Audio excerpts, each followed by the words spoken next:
Bengaluru ಗ್ರಾಮಾಂತರದಿಂದ doctor Manjunath ಅವರು ಸ್ಪರ್ಧೆ ಮಾಡ್ತಾರೆ ಹೀಗಂತ ಹಾಸನದಲ್ಲಿ ಕುಮಾರಸ್ವಾಮಿ ಅವರು ಘೋಷಣೆಯನ್ನ ಮಾಡಿದ್ದಾರೆ.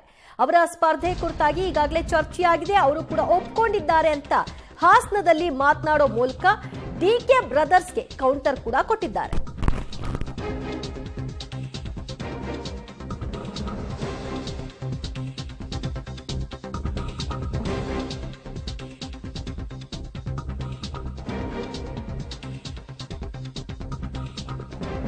ಬೆಂಗಳೂರು ಗ್ರಾಮಾಂತರದಿಂದ ಡಾಕ್ಟರ್ ಮಂಜುನಾಥ್ ಸ್ಪರ್ಧೆ ಕುರಿತಾಗಿ ಹಾಸನದಲ್ಲಿ ಕುಮಾರಸ್ವಾಮಿ ಅವರು ಘೋಷಣೆಯನ್ನ ಮಾಡಿದ್ದಾರೆ. ಬಿಜೆಪಿ ಹೈಕಮಾಂಡ್ ಒಪ್ಪಿಸುವಂತೆ ಮನವಿ ಮಾಡಿದ್ರು.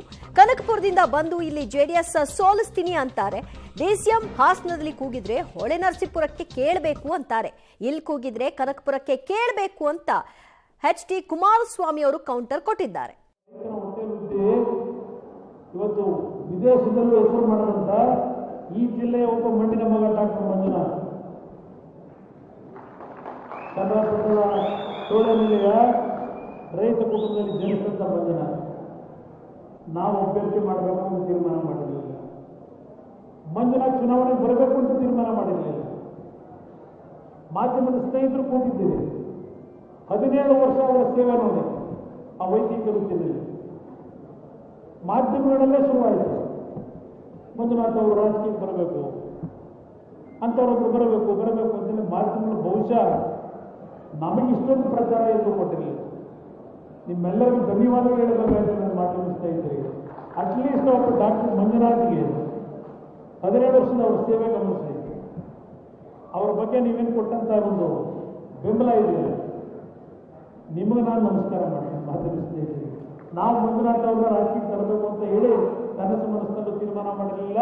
ಬಹುಶಃ ದೇವೇಗೌಡರು ಹಾಸನದಲ್ಲೇ ಕೊಟ್ಟೇನೋ ಹೇಳಿದ್ದೇನೆ, ಯಾವ ಕಾರಣಕ್ಕೂ ಮಂಜುನಾಥ್ ಅವ್ರನ್ನ ರಾಜಕೀಯಕ್ಕೆ ನಾನು ಪರ್ಮಿಷನ್ ಕೊಡಲ್ಲ. ಆದರೆ ಇವತ್ತು ಕೇಂದ್ರದ ಹೈಕಮಾಂಡು ಬಿಜೆಪಿಯವರು, ಕುಮಾರಸ್ವಾಮಿ ಅವರೇ, ಏನಾದರೂ ಮಾಡಿ ನಿಮ್ಮ ಭಾವನ ನೀವು ಒಪ್ಪಿಸಲೇಬೇಕು. ಅವ್ರು ನಮಗೆ ಅವಶ್ಯಕತೆ ಇದೆ ಚುನಾವಣೆ. ಈ ಬಗ್ಗೆ ಮತ್ತಷ್ಟು ಮಾಹಿತಿ ಪಡೆಯೋಣ ನಮ್ಮ ಪ್ರತಿನಿಧಿ ಶಶಿಧರ್ ಇಂದ. ಶಶಿಧರ್, ಇನ್ನೂ ಟಿಕೆಟ್ ಅನೌನ್ಸ್ ಆಗಿಲ್ಲ, ದಿನಾಂಕ ಘೋಷಣೆ ಆಗಿಲ್ಲ, ಆಗಲೇ ಒಂದು ರೀತಿಯಲ್ಲಿ ಕನಕಪುರ ಒಂದು ಜಿದ್ದಾಜಿದ್ದಿನ ಕ್ಷೇತ್ರವಾಗಿ ಮಾರ್ಪಡಬಹುದು ಬೆಂಗಳೂರು ಗ್ರಾಮಾಂತರ ಅನ್ನೋದನ್ನ ತೋರ್ಪಡಿಸ್ತಾ ಇದೆ. ಕೌಂಟರ್ಗಳನ್ನು ಕೂಡ ಆರಂಭಿಸಿದ್ದಾರೆ ಇದೀಗ ಎಚ್.ಡಿ. ಕುಮಾರಸ್ವಾಮಿ ಅವರು. ಏನೆಲ್ಲ ಹೇಳಿದ್ರು ಈ ಸಭೆಯಲ್ಲಿ? ಆ ದಿವ್ಯ ಜೊತೆ ಹಾಸನ ನಗರದಲ್ಲಿ ಇಂದು ಜೆಡಿಎಸ್ ಶಾಸಕರು, ಮುಖಂಡರು ಹಾಗೂ ಕಾರ್ಯಕರ್ತರ ಸಭೆಯನ್ನು ಕರೆಯಲಾಗಿತ್ತು. ಏನು ಲೋಕಸಭಾ ಚುನಾವಣೆ ಹತ್ತಿರ ಬರ್ತಾ ಇದೆ, ಜೆಡಿಎಸ್ ಬಿಜೆಪಿ ಮೈತ್ರಿಯನ್ನು ಸಹ ಮಾಡಿಕೊಂಡಿದೆ. ಇನ್ನು ಯಾವ ಕ್ಷೇತ್ರಗಳಿಗೆ ಯಾವ್ಯಾವ ಅಭ್ಯರ್ಥಿ ಯಾವ ಪಕ್ಷದಿಂದ ನಿಲ್ತಾರೆ ಅನ್ನೋದು ಇನ್ನೂ ಸಹ ನಿರ್ಧಾರವಾಗಿಲ್ಲ. ಅಷ್ಟರಲ್ಲೇ ಮಾಜಿ ಸಿಎಂ ಎಚ್.ಡಿ. ಕುಮಾರಸ್ವಾಮಿ ಅವರು ಹಾಸನದಲ್ಲಿ ಇವತ್ತು ಒಂದಿಷ್ಟು ವಿಚಾರಗಳನ್ನು ಕಾರ್ಯಕರ್ತರ ಮುಂದೆ ಭಾವನಾತ್ಮಕವಾಗಿ ಹೇಳಿರ್ತಕ್ಕಂಥದ್ದು. ಹಾಸನ ಲೋಕಸಭಾ ಕ್ಷೇತ್ರಕ್ಕೆ ಪ್ರಜ್ವಲ್ ರೇವಣ್ಣ ಅವರೇ ಅಭ್ಯರ್ಥಿ ಅಂತ ಹೇಳಿ ಖಚಿತವನ್ನ ಪಡಿಸಿದ್ರೆ, ಕೋಲಾರ ಹಾಗೂ ಮಂಡ್ಯದಲ್ಲಿ ಜೆಡಿಎಸ್ ಅಭ್ಯರ್ಥಿಗಳಿಗೆ ಸ್ಪರ್ಧೆಯನ್ನ ಮಾಡ್ತಾರೆ. ಅದೇ ರೀತಿ ಬೆಂಗಳೂರು ಗ್ರಾಮಾಂತರದಲ್ಲಿ ಬಿಜೆಪಿಯಿಂದ ಖ್ಯಾತ ವೈದ್ಯ ಹೃದ್ರೋಗ ತಜ್ಞ ಡಾಕ್ಟರ್ ಮಂಜುನಾಥ್ ಅವರ ಸ್ಪರ್ಧೆಯನ್ನ ಎಚ್.ಡಿ. ಕುಮಾರಸ್ವಾಮಿ ಅವರು ಖಚಿತಪಡಿಸಿರ್ತಕ್ಕಂಥದ್ದು. ಬಿಜೆಪಿ ಹೈಕಮಾಂಡ್ ನನ್ನ ಬಳಿ ಹೇಳಿತು, ನಿಮ್ಮ ಭಾವನನ್ನ ಹೇಗಾದ್ರೂ ಮಾಡಿ ಒಪ್ಪಿಸಿ, ಅವರ ಸೇವೆ ರಾಜ್ಯಕ್ಕೆ ಅವಶ್ಯಕತೆ ಇದೆ, ಹಾಗಾಗಿ ಅವ್ರನ್ನ ಬೆಂಗಳೂರು ಗ್ರಾಮಾಂತರದಿಂದ ಸ್ಪರ್ಧೆ ಮಾಡೋಕ್ಕೆ ನೀವು ಅವ್ರನ್ನ ಒಪ್ಪಿಸಬೇಕು ಅಂತ ಹೇಳಿ ಮನವೊಲಿಸಿ ಅಂತ ಹೇಳಿದ್ರು. ಹಾಗಾಗಿ ನಾನು ಡಾಕ್ಟರ್ ಮಂಜುನಾಥ್ ಅವರ ಬಳಿ ಮಾತನಾಡಿ ಒಪ್ಪಿಸಿದ್ದೇನೆ. ಅವರು ರಾಜಕೀಯಕ್ಕೆ ಯಾವುದೇ ಕಾರಣಕ್ಕೂ ಬರ್ತಿರ್ಲಿಲ್ಲ, ಆದರೆ ಬಿಜೆಪಿ ಹೈಕಮಾಂಡ್ ಒತ್ತಾಯದ ಮೇರೆಗೆ ನಾನು ಅವರ ಮನವನ್ನು ಒಲಿಸಿದ್ದೀನಿ ಅಂತ ಹೇಳಿದರು. ಏನು ಮೈತ್ರಿ ಸೀಟ್ ಹಂಚಿಕೆ ಆಗುವ ಮೊದಲೇ ಮಾಜಿ ಸಿಎಂ ಎಚ್.ಡಿ. ಕುಮಾರಸ್ವಾಮಿ ಅವರು ಯಾವ ಕ್ಷೇತ್ರಗಳಲ್ಲಿ ಜೆಡಿಎಸ್ ಸ್ಪರ್ಧೆಯನ್ನ ಮಾಡಲಿದೆ, ಅಲ್ಲದೆ ಹಲವು ಕುತೂಹಲ ಕೆಳಿಸಿದಂತಹ ಡಾಕ್ಟರ್ ಮಂಜುನಾಥ್ ಸ್ಪರ್ಧೆಯನ್ನ ಇಂದಿನ ಸಭೆಯಲ್ಲಿ ಅವರು ಖಚಿತಪಡಿಸಿರ್ತಕ್ಕಂಥದ್ದು. ಅಲ್ಲದೆ ಅವರು ಏನು ಭಾವನಾತ್ಮಕವಾಗಿ ಕೆಲವೊಂದು ವಿಚಾರಗಳನ್ನ ಹೇಳಿರ್ತಕ್ಕಂಥದ್ದು. ನಮ್ಮ ಮನೆಯಲ್ಲಿ ಎಲ್ಲರೂ ತಪ್ಪನ್ನ ಮಾಡಿದ್ದೇವೆ, ಹಾಸನ ಜಿಲ್ಲೆಯಲ್ಲಿರ್ತಕ್ಕಂತಹ ಸಂಸದರಾದ ಪ್ರಜ್ವಲ್ ರೇವಣ್ಣ ಅವರು ಚಿಕ್ಕ ವಯಸ್ಸು, ಹಾಗೆ ಅವರ ತಂದೆ ರೇವಣ್ಣ ಅವರು ಸಹ ಸಾಕಷ್ಟು ತಪ್ಪುಗಳನ್ನ ಮಾಡಿದ್ದಾರೆ.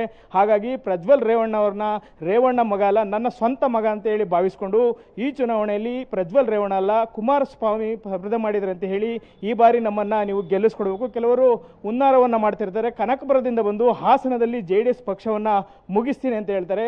ಇಲ್ಲಿ ಕೂಗಿದ್ರೆ ನೀವು ಈಗ ಕನಕಪುರಕ್ಕೆ ಕೇಳಬೇಕು. ಹಾಗಾಗಿ ಈ ಬಾರಿ ಬೆಂಗಳೂರು ಗ್ರಾಮಾಂತರ ಲೋಕಸಭಾ ಕ್ಷೇತ್ರದಲ್ಲಿ ಡಾಕ್ಟರ್ ಮಂಜುನಾಥ್ ಸ್ಪರ್ಧೆಯನ್ನ ಮಾಡ್ತಾರೆ. ಯಾರು ನಮ್ಮ ಪಕ್ಷವನ್ನ ಮುಗಿಸ್ತೀವಿ ಅಂತ ಏನು ಹೊರಟಿದ್ದಾರೆ ಅವರಿಗೆ ಈ ಲೋಕಸಭಾ ಚುನಾವಣೆಯಲ್ಲಿ ತಕ್ಕ ಉತ್ತರ ಉತ್ತರವನ್ನ ನೀಡಬೇಕು. ಹಾಗಾಗಿ ಕಾರ್ಯಕರ್ತರು ಹಾಸನ ಲೋಕಸಭಾ ಕ್ಷೇತ್ರ ಸೇರಿದಂತೆ ಮಂಡ್ಯ ಹಾಗೂ ಕೋಲಾರ ಲೋಕಸಭಾ ಕ್ಷೇತ್ರಗಳನ್ನು ಸಹ ಗೆಲ್ಲಿಸುವಂತ ಒಂದು ನಿರ್ಧಾರವನ್ನ ಮಾಡಬೇಕು. ಅಲ್ಲದೆ ಬೆಂಗಳೂರು ಗ್ರಾಮಾಂತರದಲ್ಲಿ ಡಾಕ್ಟರ್ ಮಂಜುನಾಥ್ ಸ್ಪರ್ಧೆಯಿಂದ ಏನು DKC ಬ್ರದರ್ಸ್ ಏನಿದ್ದಾರೆ ಅವರಿಗೆ ಕುಮಾರಸ್ವಾಮಿ ಅವರು ಒಂದು ರೀತಿ ಟಕ್ಕರ್ ಕೊಡ್ಲಿಕ್ಕೆ ಈಗ ಪ್ಲಾನ್ ಅನ್ನ ಮಾಡಿರ್ತಕ್ಕಂಥದ್ದು ಇಂದಿನ ಸಭೆಯಲ್ಲಿ ಬಹಿರಂಗವಾಗಿ ಅವರಿಂದಲೇ ತಿಳಿದು ಬಂದಿರತಕ್ಕಂಥದ್ದು. ದಿವ್ಯಾ.